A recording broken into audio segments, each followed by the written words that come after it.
사업이 잘 되어 지금은 평균 월 수입이 남들 연봉 정도는 됩니다. 지금 고가는 아니나 외제차를 보유 중이고 거의 6억 정도 되는 아파트를 소유 중입니다. 남자친구는 대학 졸업 후 전공과 관련 없는 곳에 취업해 직장 생활을 하고 있으며 수입은 월 180에서 200 정도 됩니다. 참고로 남자친구와는 제가 취직을 하기 전에 만났습니다. 차는 없고 모아둔 돈은 2천만 원 정도 되는 걸로 알고 있습니다. 각자 집안은 그저 그렇지만 우리 집은 제가 수입이 좋아짐에 따라 형편이 많이 좋아졌습니다. 저는 부모님께 월 한 400, 500 정도의 생활비를 드리고 있고 남자친구는 본인 적금 외에 가끔 일이 있을 때만 용돈을 드립니다. 상견례는 이미 했고 저희 아버지 아직 일 다니시는데 지병이 있으셔서 거동이 좀 불편하십니다. 저는 결혼 생각이 그다지 없었으나 남자친구의 결혼 추진과 외동이다 보니 부모님 생각을 안 할 수 없고 저 자신 또한 싱글에 대한 확고한 자신이 없어 결심했습니다.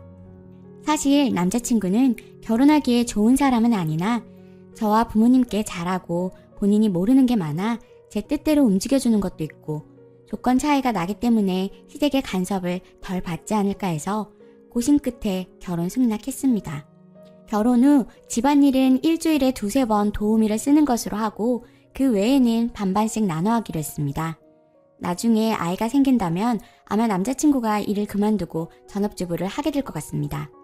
그러나 결혼 준비를 하면서 여러 문제가 발생했는데 첫째로 제가 5억이 넘는 33평 정도의 아파트를 해가는데 연애 초 남자친구가 아들이니 집에서 집은 해가야 하지 않겠느냐며 어느 정도 도와주시겠다는 말을 했습니다. 그래서 제가 아파트를 해가니 인테리어와 혼수를 남편이 했으면 좋겠다고 대략 1억 정도 예상된다고 했더니 예비시댁에서 인테리어와 혼수를 하는데 무슨 돈을 그렇게 많이 들이느냐며 난리가 났습니다. 그래서 아파트 인테리어 견적과 가구, 가전제품 알아본 견적을 알려드렸더니 인테리어를 너무 고급으로 한다. 가전제품을 왜 무조건 비싼 걸로만 사려 하느냐 하면서 남들 하는 만큼만 하라고 합니다. 저는 어차피 집을 1-2년 살 것도 아닌데 처음 들어갈 때 마음에 드는 인테리어에 가전제품 역시 한 번 사면 10년은 쓸 텐데 기능 좋은 제품을 사고 싶습니다. 제가 외국 브랜드나 엄청나게 고가의 제품을 말하는 것도 아니고 국내 상표의 신형 제품을 사고 싶다는데 그게 왜 문제인지 모르겠습니다. 또 그릇은 평소에 쓰는 건 그냥 튼튼한 중저가의 제품을 쓰고 손님 오실 때를 생각해서 유명 상표의 제품을 사겠다고 했더니 그냥 디자인 괜찮은 저렴한 걸 사면 되는데 왜 굳이 그걸 사냐며 예비 시어머니의 결혼한 시누이 둘이 세상 물정 모른다며 뭐라 하더군요. 저 그렇게 세상 물정 모르지도 않고 집안일 잘합니다. 왜 제가 쓸 물건들에 이래라 저래라 하는지 이해를 못하겠습니다. 인테리어를 부담하라고 하면 명의를 공동명의로 하라는데 제가 해가는 돈의 5분의 1도 안 되는데 공동명의를 운운하는 게 어이없어 그건 안 된다 했더니 그러면 남친 적금까지 합쳐 1억을 해줄 테니 1억짜리 아파트 전세로 들어가라는데 왜 굳이 남의 집에 전세로 들어가야 하는지 용납이 안 됩니다.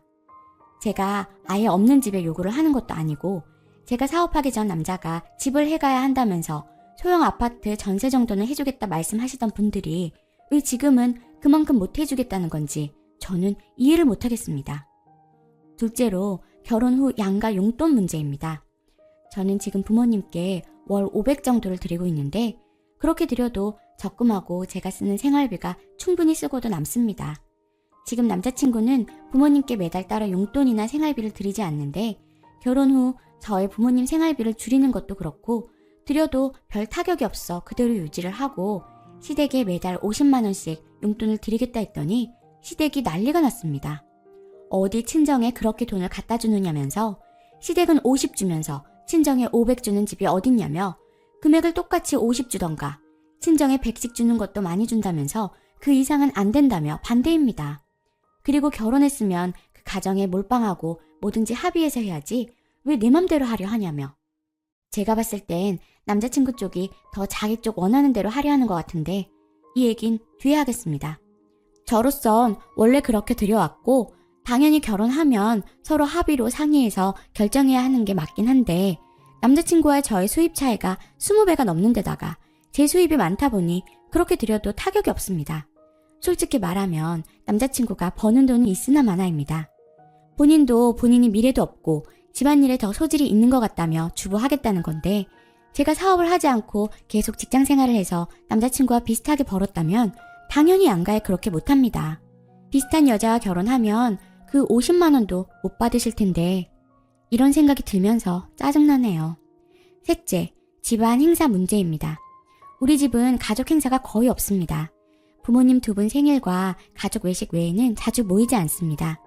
제가 사업으로 바쁜 것도 있고요. 그런데 남자친구 쪽은 모든 가족 생일마다 모여서 식사하고 그 외에도 자주 모입니다. 그래서 이제까지 그랬던 것처럼 가족끼리 자주 모이고 당연히 제사와 명절에 꼭 와야 한다는데 그게 왜 당연한지 모르겠습니다. 결혼 정해지고 인사 갔을 때 가족분들 다 처음 봤는데 누나들 첫인상이 너무 좋지 않았습니다. 큰 누나는 그냥 아무 말 안 하고 관찰하듯이 계속 보고 작은 누나는 조사하듯이 계속 물어보는데 너무 무례했어요. 남자친구 부모님은 나쁘지 않았는데 결혼 준비하며 어머니 누나들이랑 너무 부딪혔습니다. 우리 집에서 자주 보자고 해도 부담스러운데 시댁과의 잦은 만남? 잘해주는 것도 아닌데 생각만 해도 부담스럽습니다. 한 달에 2번 이상은 봐야 하는데 바쁜데 그럴 시간에 쉬거나 둘만 시간 보내고 싶습니다. 제사에도 본인 집안 재산이 일을 해야 한다면 바쁜 저보다 지금이나 전업후회나 시간 많은 남자친구가 본인 집안일에 본인이 가서 일하는 게 맞다고 생각합니다. 가족 모임 역시 한 달에 한 번 모이고 부모님 생신 때 모여 밥 먹는 걸로 하자 했더니 얘기를 듣고 남자친구는 그게 가족이냐며 이해를 못하고 그쪽에서도 어디 며느리 내버려두고 아들이 와서 제사 준비하는 게 말이 되냐. 가족끼리 자주 만나서 모이면 좋은데 왜 이렇게 이기적이냐며 남친 어머니의 누나들까지 돌아가며 전화해서 뭐라고 하더군요. 남친 누나들 시댁에 자주 가는 것 같지도 않고 친정은 엄청나게 자주 와요. 지들이나 잘하지. 자기들은 시댁에 그렇게 안 하면서 저보고 하라는 게 너무 기가 차네요. 그 외에도 의견 차이도 있고 남자친구나 예비 시댁이나 너무 짜증나요. 어차피 결혼 생각도 크게 없었던 데다가 남자친구 조건이 좋지 않아도 착한 것만 보고 하려 했는데 착한 게 아니네요. 바보같이 보여요. 이제 결혼할 마음도 사라지고 짜증만 남아서 파혼할까 생각 정리 중인데 하도 저보고 혼자 자라서 이기적이라니까 많은 분들께 여쭙고 싶어서요. 제가 진짜 이기적인 건가요? 후기. 제가 너무 압축해서 글을 썼나 봅니다. 오해하시는 부분을 다시 말씀드리자면 일단 수입이나 현재 재산을 뺀다면 저도 조건이 엄청나게 좋은 건 아닙니다. 그저 그런 수도권 4년제를 나와서 평범한 사람이었는데 작게 시작한 사업이 좋은 분들을 많이 만나게 되고 좋은 기회를 잡으면서 이렇게 됐네요. 저희 부모님께서는 2분 다 몸이 안 좋으십니다. 아버지는 지병 때문에 거동이 조금 불편하세요. 그래서 부모님께 잘하는 남자친구 모습이 좋게 보였던 것도 있고요. 남자친구가 평소 하자는 대로 다 하고 맞춰주는 것도 있고 무엇보다 사업이 잘 되면서 일이 너무 바쁜데 남자친구가 집안일이나 내조를 잘하겠다 해서 조건 차이가 나니 시댁 눈치를 안 보고 내가 하고 싶은 대로 하고 살 수 있지 않을까 해서 결혼 진행하게 된 겁니다. 생각하시는 것처럼 남자친구가 계산적이거나 여우 같거나 그런 건 아니고요. 남자친구의 경우 그냥 초긍정적이고 눈치가 없고 그냥 머리가 텅텅이에요. 이러면 도대체 어디가 좋아서 만났느냐고 하실 텐데 잘생겼고 자격지심 안 부리고 제 말 잘 들어요. 흔히 말하는 백짐이요. 답답할 때도 많긴 한데 뭘 알려주면 우와 하면서 저를 최고로 아는 그 모습이 좋았던 것 같아요. 누가 사업체 뺏는 거 아니냐, 남자친구가 같이 하길 원하는 거 아니냐 했는데 남친 머리 안 좋아서 못해요. 그럴 주제가 못 돼요. 그걸 본인도 알고 그 가족들도 알아요. 그래서 안심한 것도 있어요. 다른 문제 신경 안 써도 될 것 같아서요. 사업하기 전이나 지금이나 다른 게 없어요. 명의 얘기나 용돈 얘기도 남자친구는 별말 안 해요. 그 얘기 나왔을 때도 남자친구는 자기 집에 엄마, 우리는 이제 땡땡이가 하란 대로 다 해야 돼. 땡땡이가 하던 대로 해서 안 되는 거 없어. 나는 평생 오늘 땡땡이 만나는데 다 썼어. 이렇게 말해요. 다만 남자친구는 가족이랑 너무 친하고 좋아하는 게 문제였어요. 제가 알고 느끼는 걸 어떻게 설명해야 할지 난감하네요. 그냥 그 사람은 가족이랑 자주 만나서 모이고 밥 먹고 웃고 그래야 하는 줄 알아요. 원래 우리 집이 그러기도 하고 사업 때문에 바빠서 저만의 시간을 필요로 하는 게 남자친구는 그걸 이해를 못해요. 왜 가족이 불편하냐고. 가족은 서로 사랑하고 힘들 때 도와주고 의지하는 거 아니냐고. 남자친구는 이 부분에서 제가 이기적이라고 하는 겁니다. 그쪽 집안이 막장 집안까지는 아닙니다. 앞다구니 쓰며 돈 달라고 그러진 않고요. 아껴서 저축이나 재산 불리기에 더 쓰라는데 안 하고 있는 것도 아니고 제가 알아서 다 하고 있는데 간섭하는 게 문제예요. 누나들이 너무 참견하고 저한테는 안 하는데 남자친구한테 제 욕하는 것도 짜증나고요. 그리고 제사나 집에 왔을 때 음식 만들 때 도와주고 설거지하는 정도로 최소한의 며느리 도리는 해야 한다는데 왜 그래야 하는지도 모르겠고요. 사이도 똑같이 한다면 모르겠는데 며느리한테만 그걸 바란다는 게 너무 어이가 없어요. 제가 할 이유도 없고요. 며느리 도리라는 게 도대체 뭔지 모르겠네요. 며느리 도리는 있는데 사위의 도리, 시부모의 도리는 없나요? 문제가 되었던 상황만 얘기했더니 제가 너무 착한 것처럼 적어놓았나 봐요. 저 그렇게 호구도 아니고 멍청하지도 않습니다. 변호사 통해서 혼전 계약서나 이혼 시 재산 분할에 대해서도 상견례 전에 다 알아봐 두었고요. 그냥 내조 잘하고 집안일 잘하고 제가 하자는 대로 다 할 사람이라 결혼하려고 했는데 아무래도 안 될 것 같아서 제가 틀린 게 아니라는 걸 확인받고 싶었습니다. 그리고 그 집에 보여주려고요. 결혼 진행할 생각 없어요. 주변 사람 중 제가 남자친구를 돈으로 사는 것도 아니고 조건이 차이가 나니 남자친구나 예비시댁이 내가 하는 대로 간섭 안 하고 내버려뒀으면 좋겠다라고 생각하는 건 너무 나쁜 거 아니냐. 액세서리 같은 남자를 바라는 거 아니냐고 말을 해서 그게 나쁜 것인지 다른 사람 말고 들어보고 싶은 것도 있었고요. 오늘 파혼하자고 얘기할 생각입니다. 이 결혼은 아무리 생각해도 아닌 것 같아서요. 이야기 들어주셔서 감사합니다. 댓글: 이기적이라 미안하다. 파혼하자 하세요. 진짜 이기적인 모습 한번 보여주시고요. 그리고 세상이 좀 그래요. 추잡하지만 부모님 생활비 주는 건 다른 남자 생겨도 말하지 마세요. 좋았던 사람들이 은근히 돈 보면 마음이 변한답니다.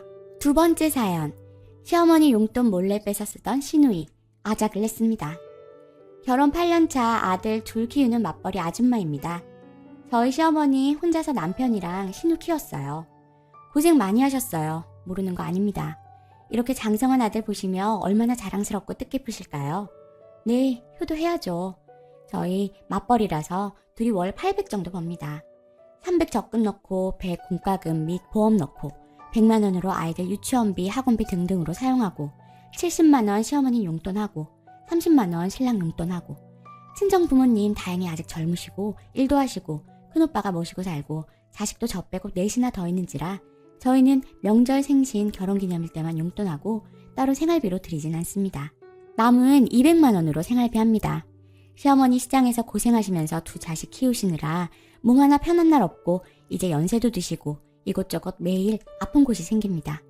그럼 병원 가셔라 말만 하는 게 아니라 결혼 안 한 노처녀 신우한테 돈 보내주고 병원 좀 모시고 가달라고 부탁하거나 한 달에 서너 번 반찬 싸들고 가서 병원비 하시라고 맛있는 거 사드시라고 조금씩 용돈 더 드립니다. 결혼 안 한 38살의 노처녀 신우는 한두 달 직장 나갔다 월급이 적네, 사람이 마음에 안 드네, 회사가 머네 이런저런 핑계대면서 직장만 10여 곳을 옮기고 지금은 석 달째 백수로 있고요. 하긴 이런 여자 누가 데려가나 싶네요. 노처녀인 게 당연한 것을. 시어머니 매번 저한테 전화와서 어디가 아프네, 여기가 쑤시네 하시고 뭐가 먹고 싶네, 뭐가 당기네, 칼칼한 게 먹고 싶네 하십니다. 형님이랑 같이 병원 다녀오셔라, 사 먹고 오셔라, 돈 남아있나 물으면 용돈 드린 지 일주일도 안 되어서 없다 합니다. 200만 원으로 네 가족이 한 달을 쓰는데 어머님 혼자서 그 돈을 도대체 어디에 쓰시는 걸까요? 이게 몇 달을 반복하니 저희도 힘듭니다. 한번 어머님 집에 찾아가 통장을 확인해 보니까 기가 차네요. 용돈 입금해드리면 입금과 동시에 신우가 쏠락 빼가고 노령연금 들어오면 쏠락 빼가고 어머님께 현금으로 쥐어드리는 돈마저 저 가고 나면 쏠락 빼가고 있었습니다. 어머님에게 하는 효도로서 드리는 것이지 형님 생활하라고 드리는 돈 아니잖아요. 그거 알고 난 후 어머님께 제 카드 드렸습니다. 용돈 따로 안 드리고요. 생활비 통장에 체크카드 발급받아서 앞으로 드시고 싶은 거 있으시거나 아프시면 이 카드로 결제하시라고 말씀드렸죠. 그렇게 닷새 정도 흘렀을까요? 낮에 따르릉 문자가 오길래 확인하니 영화관에서 영화표 끊고 팝콘 같은 것도 사드신 모양이더라고요. 한참 지나 따르릉 또 와서 확인하니 패밀리 레스토랑. 기가 차서 어머님께 전화해서 어디시냐 하니 집이라고 하시며 저한테 미안하다고 하시네요. 카드 형님이 가져가셨느냐 물으니 아이고, 내가 어딨다고 말도 안 했는데 어디 있는지 어떻게 알고 병원 가려고 서랍 열어보니 가져간 모양이다. 그리고는 팔을 못 들겠다고 하시길래 일단 급한 대로 병원 가셔서 전화 달라고 하고 자주 가시는 정형외과에 말씀드려 치료비 계좌이체 해드렸습니다. 그리고 형님한테 전화해서 어디시냐 하니 친구 만나러 잠깐 나왔다 하시길래 말했죠. 앞으로 저 어머님 용돈 못 드려요. 그 카드 정지시킬 테니 그렇게 아세요? 하고 전화 끊어버렸습니다. 그러니 다시 저한테 전화 수십 통을 하시는데 거절하고 수신 거부해놨더니 카톡으로 오만 욕하길래 차단하고 있었습니다. 근데 이번엔 남편한테 전화와서 미쳤느냐고 어머님 용돈을 갑자기 끊으면 어쩌는 거냐고 욕을 하고 난리를 치네요. 너 지금 상황 파악이 안 되냐. 남매지간 사이 틀어질까봐 내가 입 다물고 있으니 눈에 뵈는 게 없냐고 이제까지 있었던 일 다 말했네요. 차라리 내가 모시고 살았으면 살았지 형님 있는 집에 용돈 절대 못 드린다고 말하고 전화기 꺼버렸네요. 저녁에 무슨 사달이 날지 겁나네요. 근데 진짜 보자 하니까 사람을 보자기로 하는지 하나 있다는 딸이 이제까지 키워준 은혜도 모르고 효도 한답시고 용돈 주는 거 그거 몇 푼이나 한다고 그걸 쏠락 빼먹고 그걸로 쳐 놀고 지랄인지 이번에 진짜 정신 차리게 해주고 싶어요. 추가. 일단 저 친정 부모님 슬하에 자란 건 고작 7년이고요. 그것도 성인 돼서요. 막내로 태어나서 부모님도 사정이 있었겠지만 거의 갓난쟁이 때부터 할머니가 키워주셨어요. 결혼하고 2년 정도 후에 할머니 돌아가셨지만 결혼하고 저희가 할머니 모시고 살았고 할머니 용돈 남부럽지 않게 드리며 지냈어요. 낳아준 정 잘 모르겠고 키워준 정 때문에 할머니께 효도한 거고요. 뭐 사정 다 얘기할 필요 없고 형제들도 능력 있고 잘 모시고 계시고 다른 언니 오빠들한테는 결혼할 때 몇 억씩 척척 해주면서 저 결혼할 때 신랑 가정환경 때문에 반대하시며 땡전 한 푼 안 해주셨고 대학 등록금 한 번 받고 나머지는 학자금 대출 아르바이트 하면서 제가 낸 거라 굳이 용돈 드려야겠다는 생각 안 했어요. 뭐 언니 오빠들이 알아서 잘하고 있으니까요. 반면 우리 시어머니요. 연민일 수도 있는데 연세가 꽤 되세요. 보면 우리 할머니 생각나요. 그래서 더 잘 해드리려고 하는 거고 없는 형편, 없는 돈으로 진짜 몸 바쳐 일하시면서 아들 키우신 분이세요. 항상 죄인처럼 사시는 분이라 더 마음 가고 더 해드리고 싶은 게 맞아요. 개천에서 용났다는 말은 욕은 아니지만 그래도 뱀은 될 정도로 신랑 장성했어요. 아직은 남한테 떵떵거리며 돈 뿌리고 살만한 형편은 못 되지만요. 어제 남편 퇴근하고 들어와 설명해보라고 누나가 뭘 어떻게 했느냐는 거냐고 못 믿는 눈치입니다. 날 믿든 형님을 믿든 내 자유지만 난 본 거 그대로 말하는 거니 잘 들어라 하고 다시 제대로 처음부터 끝까지 다 얘기해줬어요. 용돈을 줄여볼까? 하면서 이야기를 꺼내길래 줄인다고 뭐가 달라지겠느냐고 했어요. 나는 그냥 여기서 손을 떼겠다 해버렸네요. 이미 드린 용돈에서 더 챙겨드리고 반찬 해다 드리고 했는데 그게 아무 소용도 없게 됐다고. 난 당신 키워준 어머님 고생하셨다고 이제 편히 효도 받으시라고 한 거였지 네 누나 일 안 하고 놀고 먹게 하려고 이 짓거리 한 거 아니었다고. 앞으로는 시어머님께 안부 전화 외에 금전적인 부분은 다 너한테 말하라 할 거고 앞으로 너한테 100만 원 줄 거니까 어머님께서 돈이 부족하다 하시든 신우가 그 돈을 야금야금 갉아먹든 네 선에서 알아서 해결해 라고 결판 냈네요. 남편은 아까 화내서 미안하다 하길래 형님이 전화해서 뭐라 했길래 자초지종 들어보지도 않고 화부터 냈느냐 하니 전화가 와서 야 옳게 안 되겠네? 엄마가 너 어떻게 키웠는지 알면서 어떻게 용돈을 끊겠다고 그러냐? 하더래요. 그래서 왜 그런다는데 하고 물으니 몰라 갑자기 전화와서 용돈 다 끊겠대. 엄마 병원비 어쩌라고 하길래 전화 끊고 저한테 전화와서 화낸 거라고 합니다. 그 부분은 저한테 석고대죄했으니 이해하고 넘어갑니다. 어머님에 관해서는 늘 죄인이라 생명의 은인처럼 생각하는 남편이라 이해합니다. 대화는 끝냈고 형님이랑 통화 좀 해야겠다 하고 나가서 한 30분 있다 들어오더니 제가 말한 대로 하기로 했고 뭐 본인이 알아서 할 테니 신경 쓰지 말라 하더라고요. 그러곤 끝입니다. 별다른 일은 없습니다. 그냥 이제 어머님 용돈을 신우가 야금야금 갉아먹는 꼴 신경 안 쓰려고요. 근데 전 왜 어머님께서 너무 안타까울까요? 진짜 맘 같아선 모시고 오고 싶은 마음인데 남편은 반대하는 처지입니다. 어머님은 항상 1+1이라고 자기 누나를 한심하게 생각하는 사람이라 그런 것 같습니다. 그리고 이 기회에 신우랑은 연락 안 하고 지내려고 합니다. 양심이 있다면 저희한테는 또 손 못 벌리겠죠. 댓글. 사람이 저렇게 양심이 없을 수가 있구나. 정말 대단하다 대단해. 어휴, 미친. 신우는 그 와중에 제 돈 끊길까봐 정말 진심으로 한심하다. 오늘의 사연은 여기까지입니다.